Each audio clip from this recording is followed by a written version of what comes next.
नमस्कार मित्रांनो, आरक्षण गाथेमध्ये आपलं पुन्हा एकदा स्वागत आहे. खरं तर या चॅनलवरती आपण आरक्षणाबद्दल जे काही सामाजिक प्रश्न उद्भवलेले आहेत त्या प्रश्नांची उत्तरं शोधण्याचा आपण प्रयत्न करत असतो. आरक्षण गाथेमध्ये प्रत्येक आरक्षणाचा मुद्दा, त्यासाठी कोर्टामध्ये झालेल्या ज्या काही केसेस आहेत, त्याचे आलेले निकाल आहे, जे काही वेगवेगळे GR काढले गेले, या सगळ्या गोष्टींची इत्तंभूत कायदेशीर पुराव्यानिशी माहिती आपण या आरक्षण गाथा मालिकेमधून घेत असतो. तर आता याच गोष्टीच्या संदर्भाने काल सर्वोच्च न्यायालयाचा एक निकाल आलेला आहे. खरं तर SC/STचं आरक्षण म्हटलं की हा फार सेन्सिटिव्ह विषय ठरतो आणि म्हणूनच आता या आरक्षणाच्या संदर्भात सर्वोच्च न्यायालयाने एक निकाल दिलेला आहे. नेमका या निकालाचा अर्थ काय असावा, प्रवर्गांचे उपवर्ग केल्या जाणार आहे, नेमकं ही भानगड काय आहे, यातून कोणाला फायदा होईल, कोणाला नुकसान होणार आहे, खरंच सगळ्यांना फायदा होईल का, या सगळ्या गोष्टींची चर्चा आपल्याला यातून करायची आहे. ओबीसींचं आरक्षण किंवा इतर जे काही आरक्षण असतं त्याला एक आर्थिक उत्पन्नाची मर्यादा असते.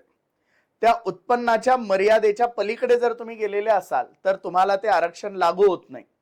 असंच क्रीमी लेअर लागू करण्याचा निकाल काल सर्वोच्च न्यायालयाने SC/STच्या आरक्षणाच्या बाबतीतही दिलेला आहे. मग त्याचा परिणाम नेमका या आरक्षणाच्या वरती काय होणार आहे, याचा परिणाम लोकांवरती काय होणार आहे, या सगळ्या गोष्टींचं इत्तंभूत माहिती, अभ्यासपूर्ण माहिती आपल्याला या व्हिडिओच्या माध्यमातून घ्यायची आहे. तर या माहितीसाठी आपल्याकडे आलेले आहेत आरक्षणाचे विश्लेषक, आरक्षणाचे अभ्यासक सन्माननीय बाळासाहेब सराटे सर. सर नमस्कार. जय शिवराय. सर, खरं तर SC/STचं आरक्षण हे अत्यंत वेगळं आहे. ते आरक्षण घटनात्मक आहे. घटनेमधून ज्या आरक्षणाची तरतूद झालेली आहे त्या आरक्षणाबद्दल वारंवार देशामध्ये चर्चा झाली, परंतु या आरक्षणाच्या बाबतीमध्ये एक ठोस निकाल काल सर्वोच्च न्यायालयाने दिलेला आहे. जे काही प्रवर्ग SC आणि ST हे जे काही प्रवर्ग आहेत यांच्यामध्ये उपवर्ग करण्याची परवानगी आता सुप्रीम कोर्टाने दिलेली आहे. तर खरंच असं आहे का? दुसरी गोष्ट, राज्यांना याचे अधिकार आहेत का? या सगळ्या संदर्भात आम्हाला आपल्यासोबत चर्चा करायची आहे. तर या निकालाचा आपण अर्थ कसा लावता? खरं म्हणजे काल माननीय सुप्रीम कोर्टाने 6 वर्सेस 1 असा हा निकाल दिलेला आहे आणि ते मोठं घटनापीठ आहे. याच्या आधी त्या विषयात विचार करणारे जे घटनापीठ होते ते 5 जजेसचे वगैरे होते. हा विषय तात्कालिक जर विचार केला तर आंध्र प्रदेशमध्ये एक माला नावाची जात आहे आणि ते मातंग समाजाच्या इक्विव्हॅलंट जात आहे. त्यांचं असं म्हणणं होतं की आम्हाला या आरक्षणाचा लाभ पाहिजे त्या तितक्या प्रमाणात मिळत नाही, तर आम्हाला पण आमच्या SC मध्ये एक वेगळा गट करून देण्यात यावा. तर तिथल्या सरकारने तसं मान्यता दिली होती, पण ते कोर्टात चॅलेंज झालं. मग त्याच्यानंतर पंजाबमध्ये अशीच केस आली. पंजाब सरकारने असा निर्णय घेतला, वाल्मिकी वगैरे 2 जाती आहेत त्यांना त्यांनी वेगळं त्याच्यातलंच आरक्षण SCतलं वेगळं आरक्षण करून दिलं सिक्युरिटी वाढवण्यासाठी. तिथे पण मग त्याच्या विरोधात चॅलेंज झालं आणि याचा एकत्रित हा कालचा निकाल आलेला आहे. मी त्याच्या तांत्रिक बाबीमध्ये जास्त जाणार नाही, पण ठळक त्याच्या ज्या गोष्टी आहेत त्याच्यावरती आपण विचार करू. मुळामध्ये मूलतः आरक्षणाची जी संकल्पना आहे तिच्यातलं पहिलं एक वाक्य असतं, अनइक्वल्स कॅनॉट बी ट्रीटेड इक्वली. म्हणजे जे आधीच मागे पुढे आहेत त्यांना तुम्ही समता आहे असं गृहीत धरून पुढे नाही जाऊ शकत. अनइक्वल्स कॅनॉट बी ट्रीटेड इक्वली याचा अर्थ असा आहे की ते प्रत्येक वर्गाच्या अंतर्गत सुद्धा लागू होत असतं. ते केवळ समाजाच्या अंतर्गत लागू नसतं होत. ते SC प्रवर्ग असेल त्याच्यात सुद्धा unequals cannot be treated equally, ST प्रवर्ग असेल त्याच्यात सुद्धा unequals cannot be treated equally, OBC प्रवर्ग असेल त्याच्यात सुद्धा तेच प्रिन्सिपल लागू होतं. हे पहिलं तत्व आहे. दुसरं तत्व असं की आरक्षणाचं जे मूळ कलम आहे, मूळ आर्टिकल आहे ते आहे 16(4). पूर्वी ते 10(3) होतं. ते करस्पॉन्डिंग आर्टिकल जेव्हा आपण घटना स्वीकारली 49ला, 26 नोव्हेंबर 49ला, त्याच्या दिवशी ते आर्टिकल होतं घटनेमध्ये, ते होतं 16(4) आर्टिकल. मग 16(4)चं करस्पॉन्डिंग आर्टिकल आधीचं जे होतं ते 10(3) होतं. त्याच्यावर चर्चा होताना आरक्षण कोणाला दिलेलं आहे तर आरक्षण ज्या लोकांचं प्रतिनिधित्व नाही त्यांना दिलेलं आहे. म्हणजे जसं अनइक्वल्स कॅनॉट बी ट्रीटेड इक्वली हे प्रिन्सिपल आहे, तसं दुसरं प्रिन्सिपल असं आहे की represented cannot be given reservation. Reservation is for non represented classes, असं आपल्या घटनेतलं प्रिन्सिपल आहे. म्हणजे ज्या जातींना, म्हणजे त्यांनी जाती म्हणा किंवा कम्युनिटीज म्हणा, ज्यांना प्रशासन एक पॉवर आहे, प्रशासन एक लोकशाहीतलं महत्वाचं हत्यार आहे, त्याच्यामध्ये पॉवर शेअरिंग झालं पाहिजे असं बाबासाहेबांचं मत होतं. 30 नोव्हेंबर 1948ला त्यावर चर्चा झाली होती. तर त्याच्यामध्ये हे होतं की ज्यांना रिप्रेझेंटेशन नाही त्यांच्यासाठी आरक्षण आहे. आणि घटनेमध्ये रिझर्वेशन हा शब्द फक्त 16(4) मध्ये आहे. हा जर आपण लक्षात घेतला तर मग आपल्याला लक्षात येईल की आरक्षणाचं मूळ काय आहे. आरक्षणात कॅटेगरी जरी एससी असली तरी एससी ही एक टोटल एक बकेट आहे. त्या बकेटमध्ये म्हणजे एक टोपली आहे समजा, त्या टोपलीमध्ये वेगवेगळे फळं टाकल्यासारखे वेगवेगळे क्लासेस असतात. त्याच्यामध्ये मग आपल्याकडे प्रॉब्लेम काय होतो की हे कशामुळे उद्भवला हा प्रश्न, की बाबा हे उपवर्गीकरण वगैरे करता येतं की नाही करता येतं, हा प्रश्न आला कुठून. ते 1963ला एम आर बालाजी नावाची एक केस झाली, M R Balaji versus state of Mysore. ती केस खरं म्हणजे होती एज्युकेशनल रिझर्वेशन बद्दल, पण त्याच्यात अनेक गोष्टी घटनापीठ होतं ते, आणि महाराष्ट्राचेच गजेंद्र गडकर साहेब त्याचे चीफ जस्टिस होते, त्यांनी तो दिलेला निकाल आहे, घटनापीठाचा निकाल आहे. त्याच्यामध्ये हा प्रश्न आला की आरक्षणात वर्गामध्ये उपवर्ग करायची गरज नाही. एकदा तो बॅकवर्ड ठरला की लेस बॅकवर्ड, मोर बॅकवर्ड असं न करता बॅकवर्ड मीन्स बॅकवर्ड, आणि सगळे सोशली बॅकवर्ड असले पाहिजे वगैरे असं त्याने अट घातली. म्हणजे त्याने कॅटेगरी करायला विरोध केला होता. मग तो विषय मंडल आयोगाने खुबीने वापरला. पण त्याच्यामध्ये काय झालं की 72ला पुन्हा एक जजमेंट आलं, USV Balaram versus state of Andhra Pradesh. त्याच्यामध्ये सुप्रीम कोर्टाने सांगितलं की कॅटेगरी केल्या तर योग्य आहे, त्यात काही वाईट नाही. म्हणून आंध्र प्रदेशमध्ये 1972 पासून 4 कॅटेगरीमध्ये रिझर्वेशन दिले गेलेले. म्हणजे ओबीसीच्या रिझर्वेशन बद्दल जरी असलं तरी त्यात एससीचं रिझर्वेशन आहे. म्हणजे मुळामध्ये असं आहे की कॅटेगरी करता येतं ते 72लाच रजिस्टर झालेलं आहे, ते काही नवीन गोष्ट नाही आहे. त्या कॅटेगरीच्या आधाराने तरी रोहिणी आयोगाची नियुक्ती झाली होती 2017ला, आणि तो आयोगाचा अहवाल आजही धुळखात पडला, कारण सरकारची विल पॉवर नाही आहे त्या कॅटेगरी करण्याची. तर कॅटेगरीमध्ये कॅटेगरी हे प्रिन्सिपल 72 साली मान्य झालं, जरी 63 साली ते मान्य नव्हतं. पण मंडल आयोगाने 80 साली अहवाल सबमिट केला. त्याने 1963च्या जजमेंटचा हवाला दिला, आणि कॅटेगरीमध्ये कॅटेगरी करता येत नाही म्हणून ओबीसीचं एकच कॅटेगरी केली होती. त्या ओबीसीच्या कॅटेगरीला सुद्धा आयोगाचे एक सदस्य होते, मंडळ आयोगाचे, LR नाईक नावाचे, त्यांनी विरोध केला होता. ते म्हणले होते की याच्यात किमान 2 कॅटेगरी केल्या पाहिजे. ते कर्नाटकाचे होते, एससी कॅटेगरीचेच होते. हे कारण ओबीसी मध्ये पण सगळ्या जाती एका लेवलला नाही आहेत, ते डिप्रेस्ड बॅकवर्ड आणि बॅकवर्ड असे 2 गट पडतात. तर डिप्रेस बॅकवर्डची कॅटेगरी वेगळी करा आणि बॅकवर्डची कॅटेगरी वेगळी करा, असं LR नाईकांनी मंडलमध्ये सुचवलं होतं. मंडलने ते मान्य नाही केलं, आणि त्यांनी 63च्या निर्णयाचा हवाला दिला, आणि 72चा निर्णय त्यांनी समोर सांगितला नाही. तेव्हा जर मान्य केलं असतं तर हे प्रॉब्लेम कमी झाले असते. मग आता एससी मध्ये हा प्रॉब्लेम मात्र खूप दिवसापासून, खूप वर्षापासून चालत आलेला आहे. महाराष्ट्रात मला ती केस माहिती म्हणून मी सांगू शकतो की महाराष्ट्रामध्ये जे एससीचं रिझर्वेशन आहे, ते एससीचं रिझर्वेशन जास्तीत जास्त नवबौद्ध जे आहेत त्यांना मिळालं असं मातंग समाजाची तक्रार आहे. म्हणजे मातंग असेल, ढोर असेल, असे 59 जाती आहेत. त्यातल्या बाकी जाती तर आपल्याला माहिती नाही. आपल्याला 4 जाती समोर येतात, ढोर समाज येतो, मातंग समाज येतो, महार समाज येतो, आणि चांभार समाज येतो, आणखी वाल्मिकी समाज आहे, असे काही समाज त्याच्यामध्ये आहेत. पण याच्यामध्ये सगळं मॅक्झिमम रिझर्वेशन हे आंबेडकरी समाज, ज्याला आपण पूर्वाश्रमीचा महार समाज आहे, त्यांना मिळालं अशी तक्रार केली जाते. आणि मातंग समाजाकडून ही मोठ्या प्रमाणात तक्रार व्हायची, आणि त्यांची कायम मागणी असायची की आम्हाला आमचं आरक्षण तोडून द्या, कारण आम्हाला आरक्षणाचा लाभ मिळत नाही. जसं ओबीसी मध्ये पण बलुतेदार असं म्हणतात, बलुतेदार म्हणतात की धनदांडग्या जातीच फक्त ओबीसीच्या आरक्षणाचा फायदा घेतला जातो, आम्हाला त्याचा काही लाभ मिळत नाही. ही तक्रार येत राहते. तर याच्या आधाराने मग ते सुप्रीम कोर्टासमोर जेव्हा विषय गेला, तर मग सुप्रीम कोर्टासमोर या रिझर्वेशनचे एससी आणि एसटीचे कोणते आर्टिकल्स आहेत, तर त्याच्यामध्ये 341, 342 हे आर्टिकल्स आहेत. आणि त्याचं जे ऍक्च्युअल इम्प्लिमेंटेशन करण्याचे 338 आणि 338 ए असे आर्टिकल्स आहेत. म्हणजे आयोगाची रचना 338 आणि 338 ए मध्ये केलेली आहे आणि 341 आणि 342 मध्ये ते आरक्षण संसदेच्या माध्यमातून लागू करावं अशा त्याच्यामध्ये तरतुदी आहेत. आता या तरतुदी याला विरोध करतात का उपवर्गीकरणाला, हे आपण तत्वतः बघू. तर घटनेचं मूलतः principle unequals cannot be treated equally असल्यामुळे आर्टिकल 14 खाली एक कॅटेगरायझेशन शक्य आहे. त्या कलमाला काही अडचण नाही. म्हणजे जे घटनात्मक तरतूद आहे, जसं बेला त्रिवेदी नावाची जस्टिस याच्यामध्ये होत्या, ज्यांनी या 6 जजेसला विरोध केला आणि त्यांनी असा दावा केला की हे एससी म्हणजे एक होमोजिनियस कॅटेगरी आहे, एसटी म्हणजे एक होमोजिनियस कॅटेगरी आहे. खरं म्हणजे हे मान्य करणं म्हणजे भारतीय समाजाचं समाजशास्त्र न समजण्यासारखं आहे. अनटचबिलिटी हा जरी विषय असला म्हणजे त्या समूहातला, तरी काही त्यातल्या समूहांकडे रिसोर्सेस आहेत.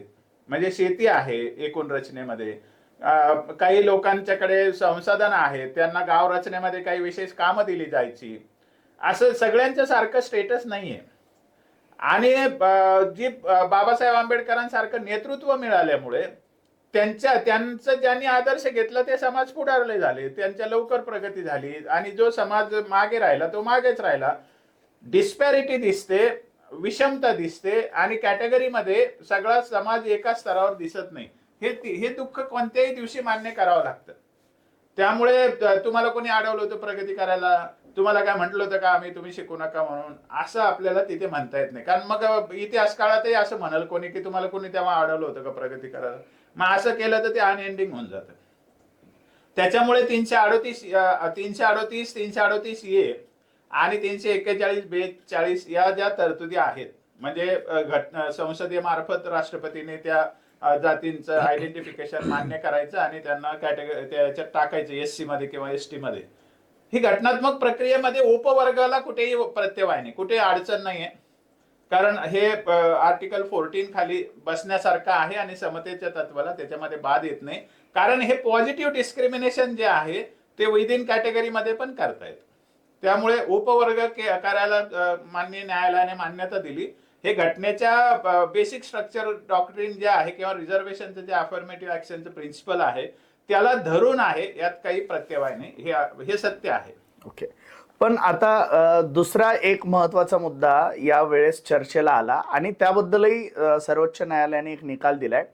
आता एससी एसटीच्या आरक्षणाला सुद्धा क्रीमी लेअर हे लागू केल्या जाणार आहे. तर नेमकं हे creamy layer non creamy layer काय भानगड असते, एससी एसटीच्या आरक्षणाला ते आतापर्यंत का लागू नव्हतं आणि ते लागू केल्याने नेमके त्याचे परिणाम काय होतील? आता हा क्रिमिलेअर नॉन क्रिमिलेअर हा विषय इंदिरा साहनीच्या निकालातून आलेला आहे. तर इंदिरा साहनीने म्हणजे एम आर बालाजीचं जे जजमेंट आहे 63, त्यामध्ये त्यांनी काय म्हटलं की कोणत्याही क्लासला रिझर्वेशन द्यायचं तर सोशल बॅकवर्डनेस ही प्राईम कंडिशन आहे. मग आता सोशल बॅकवर्डनेस असेल तरी सगळं जे क्लास आयडेंटिफाय होतं, म्हणजे त्यात काय झालं, आपल्याकडे मुळातच घटनेच्या तत्वाला बाजूला ठेवून आरक्षण दिलं गेलं, ते म्हणजे जातीलाच आपण आरक्षण देतो. आणि जातीला आरक्षण दिलं तर सगळ्या जातीचा सगळा समूह जो आहे तो एका स्तरावर नसतो मुळामध्ये. मग त्याच्यातले काही लोक प्रगत असू शकतात 5-10% आणि 90% लोक अप्रगत असू शकतात. मग ते 10% कसं बाहेर काढायचं? तर मग इंदिरा साहनी खटल्यामध्ये सांगितलं की सोशल बॅकवर्डनेस ही कंडिशन आहे, पण आपल्याला अशी एखादी कंडिशन घालावी लागेल की जे सोशली ऍडव्हान्स झालेला गट आहे त्या क्लासमधला, त्याला आपल्याला वगळता आलं पाहिजे. आता दुर्दैवाने त्यांनी सोशिओ इकॉनॉमिक कंडिशन सांगितली होती. म्हणजे इंदिरा साहनीने सोशिओ इकॉनॉमिक कंडिशन सांगितली. म्हणजे आता नुसतंच इकॉनॉमिकली फॉरवर्ड झाल्याने पण प्रश्न सुटत नाही. सोशिओ इकॉनॉमिक्स म्हणजे काय, कलेक्टर आहे आणि त्याचं स्टेटसही चांगलं आहे. आता इव्हन महाराष्ट्रात सुद्धा काही भाग असे जसे मुंबई भाग आहे की तिथे अनटचेबिलिटीचं तेवढं प्रमाण नाहीये, प्रगतीचे सगळ्यांना चांगले सारखे हे मिळतात. तर ते ग्रामीण भागात कमी संधी मिळते. मग सेम जात आहे म्हणून सगळं सारखं स्टेटस राहत नाही. म्हणजे सोशिओ इकॉनॉमिक मध्ये सामाजिक आणि आर्थिक दोन्ही अंगाने बघितलं पाहिजे. त्याला आपण ऍडव्हान्स्ड जो घटक आहे त्या क्लासमधला त्याला वगळता येईल. ही इंदिरा साहनीने घातलेली कंडिशन आहे. आता ही कंडिशन काही इंदिरा साहनीनेच नव्हती घातली. आर्टिकल 16(4)A बद्दल जे केस झाली ती एम नागराज नावाची, एम नागराज प्रमोशन मध्ये रिझर्वेशन द्यायचं का? ते एम नागराजने पण तेव्हा हे सगळे मुद्दे अधोरेखित केलेले आहेत ऑलरेडी, की त्याने एक जे कंपेलिंग क्रायटेरिया असतात रिझर्वेशनचे, त्याच्यामध्ये बॅकवर्डनेस असला पाहिजे, त्याच्यामध्ये इनअडिक्वसी असली पाहिजे आणि ऍडमिनिस्ट्रेटिव्ह इफिशियन्सीला बाद येता कामा नये, असे 3 कंडिशन त्यांनी सांगितल्या. आणि एक्सटेंट ऑफ रिझर्वेशन 50% सांगताना त्यांनी हे सांगितलं की creamy layer should also be applied to SC ST also. म्हणजे त्यांनी क्रिमिलियरचं सुतोवाच केलेलं आहे एम नागराज मध्ये. परंतु आपल्याकडे काय झालं, राजकारण प्रत्येक मुद्द्याचं होत असल्यामुळे सरकार जे आहे ती या गोष्टीला हात घालीत नाही, त्यामुळे या गोष्टी जास्त चर्चेत येत नाही. आता जे काल जे सांगितलेलं आहे की creamy layer should be excluded from the SC और ST कॅटेगरी, जसं OBC ला आहे असं म्हणतात. पण माझ्या माहितीप्रमाणे OBC ला सुद्धा तामिळनाडूमध्ये क्रिमिलियर नाही.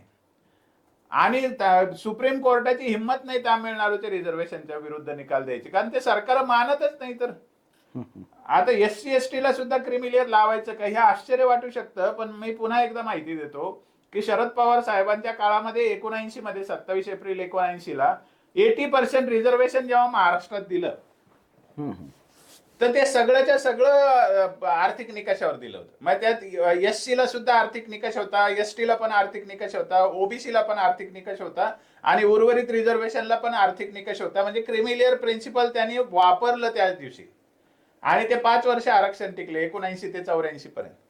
फक्त ते खूप जास्ती प्रमाणात होतं आणि केवळ आर्थिक निकषावर होतं म्हणून ते टिकलं नाही. 85 ला ते नंतर रद्द झालं.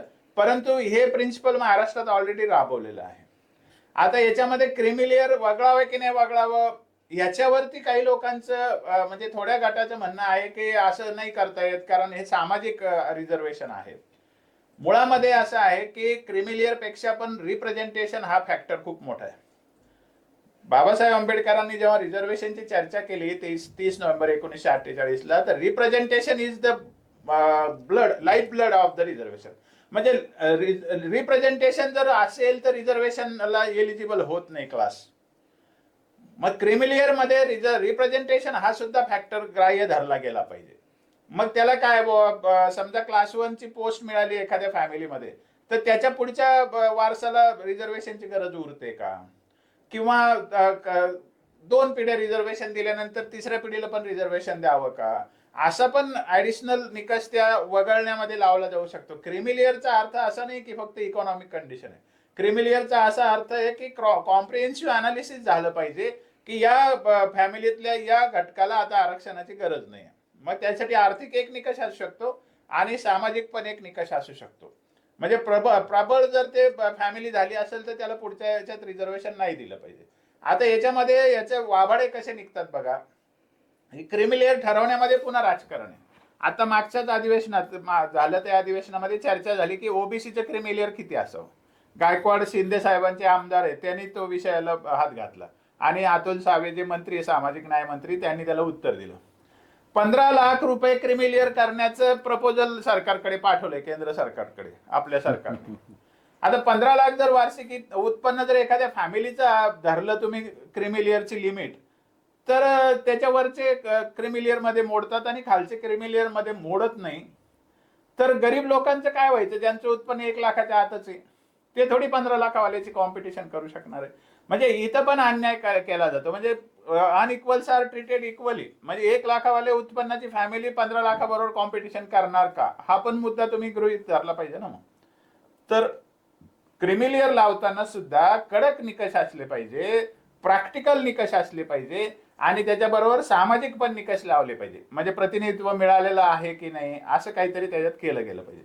आता हे प्रतिनिधित्वाचा जो विषय येतो, क्रिमिलियरचा जो विषय येतो, तो इंडिव्हिज्युअल फॅमिली बेस येतो. रिझर्वेशन हे क्लासला दिलेलं असतं. म्हणजे समजा SC मध्ये मातंग समाज असेल किंवा महार समाज असेल, रिझर्वेशन हे संपूर्ण क्लासला दिलेलं आहे. त्याच्यामध्ये काही सगळ्या क्लासला क्रिमिलियर लावता येत नाही आपल्याला, किंवा क्रिमिलियर हे सामूहिक प्रक्रिया नाही आहे. क्रिमिलियर ही त्या फॅमिलीला लागत असते ज्यांना वगळायचं आहे त्यांना. त्यामुळे ते आयडेंटिफाय करणं काय अवघड नाही, त्याला समान निकष लावणं काय अवघड नाही. तर क्रिमिलियर प्रिन्सिपल लावलं पाहिजे की नाही लावलं पाहिजे याच्याबद्दलही माझं म्हणणं आहे की unequals should not be treated equally मध्ये क्रिमिलियर प्रिन्सिपल पण लागू केलं तरी ते काही अन्यायकारक होत नाही. आणि याच्यामधून एससी नसलेल्याला थोडी आरक्षण द्यायचंय. एससी नसलेल्याला आरक्षण द्यायचंच नाही. आरक्षण त्यांच्याच बांधवाला द्यायचंय, त्याच क्लासमधल्या लोकांना द्यायचंय. त्यामुळे ऑब्जेक्शन येण्याचं काही कारण नाही. उपवर्गामध्ये काय होतं की आता समजा एका वर्ग आपल्याकडे 13% रिझर्वेशन आहे. उपवर्ग का पाहिजे? 13% रिझर्वेशन मधले जर मेजॉरिटी रिझर्वेशन एकच घटक घेत असेल, एकच क्लास घेत असेल, तर बाकीच्यांना काही उरत नाही. मग ते म्हणतात आमच्यासाठी त्याच्यात एक कप्पा द्या वेगळा. मग 13% 2 कप्पे होऊ शकतात, 3 कप्पे होऊ शकतात. मग ज्याच्या त्याच्या वर्गात आपल्याला ते रिझर्वेशनचा फायदा घेता येईल. पण त्याला आता सगळ्यात महत्वाचा विषय काय येतो की महाराष्ट्रामध्ये सुद्धा ओबीसीच्या कॅटेगरीज केल्या त्या सगळ्या बोगस आहे. म्हणजे इंदिरा सहानीने कॅटेगरीमध्ये कॅटेगरी करता येईल एवढं नुसतं म्हटलं की याने त्या घटनात्मक तत्वाचा पूर्ण मुद्दा पाडला. मुळात हे कॅटेगरीमध्ये कॅटेगरी करणार कोण? मी जसं म्हणलं 338 ए एससी एसटी साठी आहे, 341 342 एससी एसटी साठी आहे. त्याला तुम्हाला क्रॉस नाही जाता येणार. तो अधिकार संसदेचा आणि राष्ट्रपतीचा आहे. Supreme court cannot amend the constitution. ते राज्य सरकारला अधिकार आहेत म्हणून राज्य सरकारने कॅटेगरी करायच्या, राज्य सरकारने क्रिमिलियर लावायचं, हे दिस कॅनॉट वर्क. म्हणजे हे काही आता घटनात्मक ठरणारच नाहीये. यातला फ्लॉ जो आहे तो हा फ्लॉ आहे. तुम्हाला मी एक अजून त्यातली महत्वाची गोष्ट सांगतो की आता 102व्या घटना दुरुस्तीवर 5 मे 2021 ला सुप्रीम कोर्टाने निकाल दिला. मराठा आरक्षणाचा जो निकाल आहे तोच निकाल. त्याच्यामध्ये त्यांनी 102वी घटना दुरुस्ती ही अपहेल केली. ती घटना दुरुस्ती काय सांगते की 338 किंवा 338 ए मध्ये स्टेटस जे आहे ते एसीबीसी कमिशनचा आता 338 बी मध्ये स्टेटस आहे. 341-42 मध्ये जसं एससी एसटीचं स्टेटस आहे तसं 342 ए मध्ये आता एसीबीसीचं स्टेटस आहे. आणि त्यामुळे सुप्रीम कोर्टाने असं म्हटलंय की सगळे अधिकार आता पार्लमेंटला आणि राष्ट्रपतीला गेलेले आहेत. The state government cannot introduce reservation for any class. म्हणजे स्टेट गव्हर्नमेंट कोणत्याही क्लासला रिझर्वेशन लागू करू शकत नाही असा स्टँड सुप्रीम कोर्टाने घेतलेला आहे आणि ती घटना दुरुस्ती अपहेल केलेली आहे. आता जे इथे चर्चा होऊ लागलेल्या आहेत की राज्यांना अधिकार दिले, राज्यांना अधिकार दिले हे म्हणणं फेक आहे. हे म्हणणं अँटी कॉन्स्टिट्युशनल ठरेल. कारण सुप्रीम कोर्टाने कुठे अमेंडमेंट केली? सुप्रीम कोर्ट घटनेत अमेंडमेंट करू शकत नाही. म्हणजे जे स्टेटस आता 338 आणि 338 एचं आहे आणि 341-42 आहे ते स्टेटस काल होतं तसंच आजही आहे. त्याच्यात काही बदल झाला नाही. म्हणजे ते अधिकार संसदेला आणि राष्ट्रपतीलाच राहिलेले आहेत आणि त्याला दुजोरा या अमेंडमेंट अपील करण्याचा आहे 342 ए आणि 338 बी चा. म्हणजे राज्याला याचे अधिकार नाही आहेत, देऊ शकत नाही. कारण ते अधिकार देण्याचा अधिकारच संसदेला आहे. अच्छा अच्छा अच्छा. तुम्हाला जोपर्यंत 338 आणि 338 ए 341 आणि 342 ए मध्ये अमेंडमेंट तुम्ही करत नाही तोपर्यंत राज्याला अधिकार आहे असं म्हणता येणार नाही. आणि ते संसदेचा अधिकार एक अमेंड करण्याचा. सुप्रीम कोर्ट ही घटना अमेंड करू शकत नाही. त्यामुळे कोणी जर असं म्हणत असेल की राज्याला अधिकार दिले तर ते अर्धसत्य आहे. ते अर्धसत्य का आहे? याच्यात राज्य काय करू शकते हे बघा तुम्ही. राज्य आता सुद्धा एससी एसटीच्या बाबतीत शिफारस करते. महाराष्ट्रामध्ये सोडूनच द्या. महाराष्ट्रामध्ये काय झालं की समजा पूर्वाश्रमीचा महार समाज होता, त्यांच्या 56 मध्ये बाबासाहेबांचं धर्मांतरण झालं म्हणून आरक्षण गेलं होतं. ज्यांनी बौद्ध धर्म स्वीकारला त्यांचं आरक्षण गेलं होतं. मग यशवंतराव चव्हाणांनी बीडी देशमुख समिती नेमली आणि 9 एप्रिल 65 पासून नवबौद्धांना पुन्हा एससीचं आरक्षण सुरू झालं. ते काही राष्ट्रपतीने किंवा पार्लमेंटने दिलं नव्हतं. म्हणजे 90 पर्यंत नवबौद्धांचा समावेश त्या सूचीमध्ये होईपर्यंत एससीच्या तोपर्यंत फक्त महाराष्ट्रामध्ये एससीचं रिझर्वेशन लागू होतं. मंडलच्या याच्यामध्ये नॉन बौद्ध ओबीसी मध्ये नवबौद्ध जे ते ओबीसी मध्ये घातलेले आहेत. म्हणजे महाराष्ट्रामध्ये आता पुढे सुद्धा तेच रिझर्वेशन आजही चालू आहे जे 65 साली दिलेलं होतं. त्याच्यामुळे राज्य सरकारचा अधिकार काय आहे एससी आणि एसटीच्या बाबतीत तो कोणताही बदललेला नाहीये. हे सगळ्यांनी लक्षात घेतलं पाहिजे. हे जे म्हणतायत ना राज्याला आता अधिकार आले मग आता याला ते घालू शकतात त्याला ते घालू शकतात, दिस इज नॉट द केस. असं केलं तर ते अँटी कॉन्स्टिट्युशनल होईल, ते घटना विरोधी होईल. राज्याला अधिकार आजही आहेत एससी एसटीच्या बाबतीत, ते तसेच्या तसेच. त्यात काहीही परिवर्तन सुप्रीम कोर्टाने केलेलं नाही. किंबहुना ते करू शकत नाही, कारण कॉन्स्टिट्युशनल अमेंडमेंट फक्त संसद करू शकते.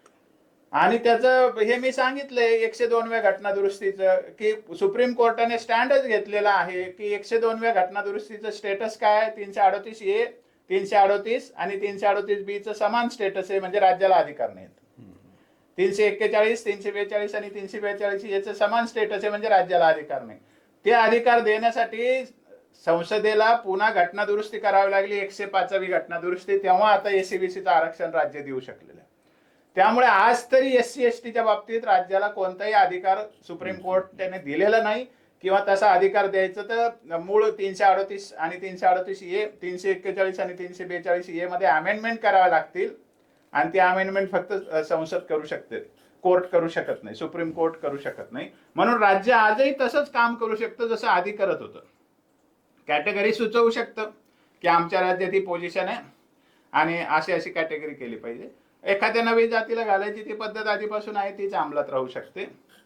याच्यात राज्य आणखी काय अडचणीत येतं बघा, की राज्याला अधिकार दिला असं म्हणणं खरं ठरत नाही, कारण राज्याकडे आयोग कुठे, जसा इथे स्टेट बॅकवर्ड क्लासेस कमिशन आयोग आहे, म्हणजे स्टेट बॅकवर्ड क्लासेस कमिशन आहे, इंदिरा साहनीने घालून दिलेलं, ते ओबीसी पुरतं आहे. आणि ते ओबीसी मध्ये फक्त शिक्षणापुरतंच आहे, खरं नोकरी पुरतंच आहे, शिक्षणाला तर तसं कमिशन सुद्धा नाहीये. पण ते तसं SC-ST साठी नाहीये तसं कमिशन, आणि ते कमिशन करा अशी सूचना कोणी दिलेली नाही राज्यांना. संसदेने तसे अधिकार दिले नाही, किंवा घटनाही तसा अधिकार देत नाही. त्यामुळे राज्याची जी भूमिका आहे ती अजिबात या कालच्या निकालाने बदललेली नाही, किंवा राज्याला एक्स्ट्रा पॉवर दिलेल्या नाहीत.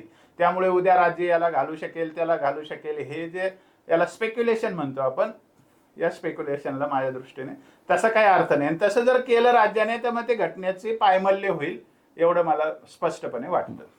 आता याच निर्णयानंतर महाराष्ट्रातील जे हे वकील आहेत, जे वारंवार कुठल्याही गोष्टीच्या विरोधात जाऊन फेमस होत असतात, असे सदावर्ते. खरं तर सदावर्तेंचं नाव घेतलं की विरोध हाच नाव येतो. मग तर हे जे सदावर्ते आहे यांनी असं म्हटलंय की मी या निकालाच्या विरुद्ध अपील करणार आहे. तर नेमकं ते काय भानगड काय, आता सदावर्ते नेमकं आता याच्या विरोधात म्हणजे त्यांना हवंय काय, आणि ते असं काही करू शकतात का? मुळात प्रश्नच हा आहे. मुळामध्ये आता हा निकाल जो आहे 7 जजेसच्या घटनापीठाने दिलेला निकाल आहे, आणि हा सुप्रीम कोर्ट आहे, सुप्रीम आहे, म्हणजे सर्वोच्च निकाल असतो, त्याच्या पलीकडे न्यायालय नाही. आता त्याच्यामध्ये क्युरेटिव्ह असतं, किंवा याला रिव्ह्यू पिटिशन पण असतं, पण ते कोणाला असतं, जे त्याची ऑलरेडी पार्टी त्याला असतं. म्हणजे सदावर्ते त्याच्यामध्ये पार्टी होते का या आता कालच्या निकालामध्ये, तर पार्टी नव्हते, त्यामुळे ते काय त्याच्यामध्ये रिव्ह्यू पिटिशन टाकू शकत नाही. दुसरी गोष्ट क्युरेटिव्ह, ते रिव्ह्यू नंतर क्युरेटिव्ह आहे, पण ते सुद्धा पार्टी होते का सदावर्ते त्याच्यामध्ये, तरच त्यांना ते टाकता येतं, अदरवाईज ते टाकू शकत नाही. ते राष्ट्रपतीकडे नागरिक म्हणून अर्ज जरूर करू शकतात, किंवा ते आणखी मानवाधिकार आयोगाकडे जाऊन अर्ज करू शकतात, किंवा ते एकटे डोंगरावर जाऊन ओरडू शकतात की माझा याला विरोध आहे, माझा याला विरोध आहे. मग त्यांच्या ओरडण्याने विरोध काही फार होणार नाही, ते अरण्य रुदन करू शकतात.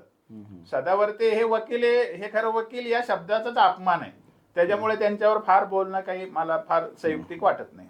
अच्छा, तर मित्रांनो, सुप्रीम कोर्टाने काल दिलेला जो काही निकाल होता, प्रवर्गांचे उपवर्ग, क्रिमिलेअर, नॉन क्रिमिलेअर, राज्यांना असलेले अधिकार, आणि शेवटी आपण एक छोटासा प्रश्न घेतला होता सदावर्तेंबद्दल.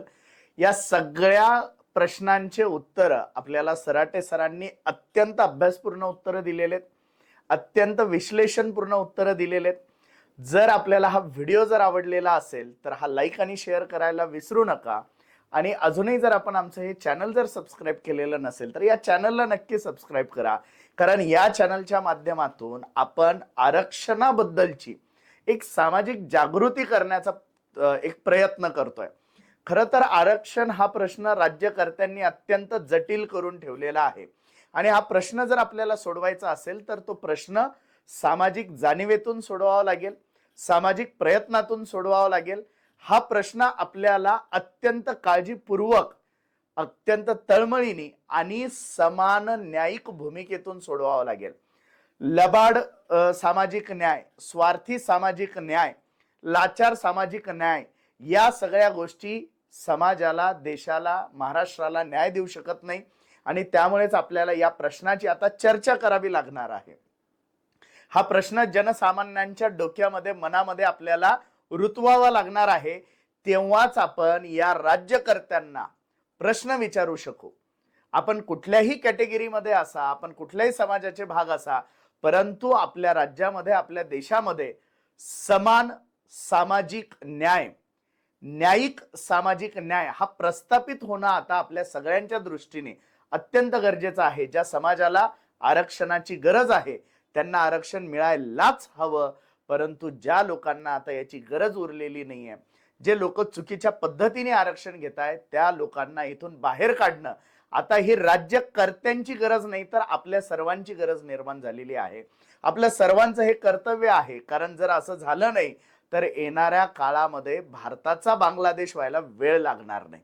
त्यामुळे आपल्याला आता समाजाला जागृत करणं फार गरजेचं आहे आणि तसाच आम्ही हा प्रयत्न या माध्यमातून करत असतो. त्याचा अत्यंत अभ्यासपूर्ण विश्लेषण सराटे सर आपल्या चॅनलवरती येऊन करत असतात. त्याबद्दल त्यांचे पुनश्च आपल्या सगळ्यांच्या वतीने धन्यवाद. हे चॅनल जर तुम्हाला आवडलं असेल तर याला सबस्क्राईब करायला विसरू नका. धन्यवाद. जय शिवराय.